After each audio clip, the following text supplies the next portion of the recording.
ኩራት ለአላህ ብቻ የሚሰጥ ነው። ለዚህም ነው ነቢዩ ዓለይሂ ሰላቱ ወሰላም ላ የድኹሉ ልጀነተ መን ካነ ፊ ቀልቢሂ ሚስቃለ ዘረትን ሚነል ኪብር አሉ። በልቡ ላይ የጎመን ዘር ያክል ኩራት ያለበት ሰው ጀነት አይገባም አሉ። ሰሃቦቹ በጣም ተደናገጡና ያ ረሱሉላህ አሉ ሰለላሁ ዐለይሂ ወሰለም ኢነ ረጁለ ዩሒቡ አን የኩነ ተውቡን ሐሰን ወነዕሉሁ ሐሰን። ሰውየው ቆንጆ ልብስ መልበስ ይፈልጋል። ሰውየው ቆንጆ ጫማ መልበስ ይፈልጋል። ይሄ ነው እንደ ኩራት አንቱ የአላህ መላእክተኛ ብለው ጠየቋቸው። ላ ይሄ አይደለም። ለዚህ እንደው ምን አሏቸው? ኢነላህ ጀሚሉን ዩሒቡ ጀማል አሏቸው። አላህ ቆንጆ ነው፣ ቆንጆ ነገር ነው የሚወደው አሉት።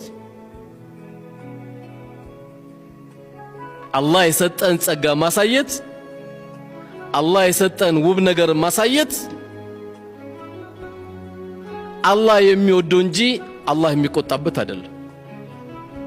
ቆንጆ ገንዘብ ሰጥቶ ሁሌ ነጭ ሽሮ የምትበላ ከሆነ ትጠየቃለህ። አንተ ለምን ስጋ ያልበላው እንዴ? አይ አላህ ይቆጣብኛል። ለምን ይቆጣብሃል? ይሄን የሚለው ሰው ምን ስለሆነ መሰላችሁ? ቋጣሪ ነው። አውቆ ነው በዲን የሚያሳብበው። አብላ የወጥ ሽታ ያጡ የስጋ ሽታ ያጡ ሰዎች አብላ፣ ኒዕማን ገንዘብን አሳይ። አላህ ከሰጠ ነገር ልበስ። የለበስክበት ሱጁድ ነው የምትደፋበት። ምን ችግር አለ? እጅግ በጣም ደካማ ባለበት አካባቢ ስትሆን ደግሞ መካከለኛውን ቀልባቸውን ደግሞ እንዳይሰበር። አይ እኔ ትንሽ አሁን መራብ ፈልጋለሁ፣ የለም ብላ። ውሸታም ይማን ይሄ? መልበስ ካለብህ ልበስ። ጠረን ጓደኞች እንዳይከፉ ጥሩ ሽቶ ተቀባ። አላህ ከሰጠ ተገባ። ካልሆነ ደግሞ ጥሩ ታጠብ። የግድ ሽቶ አይጠበቅብህም። ካላገኘ ጥሩ ታጠብ፣ ሽታ አይኖር። አላህ ቆንጆ ነገር ነው የሚወድ።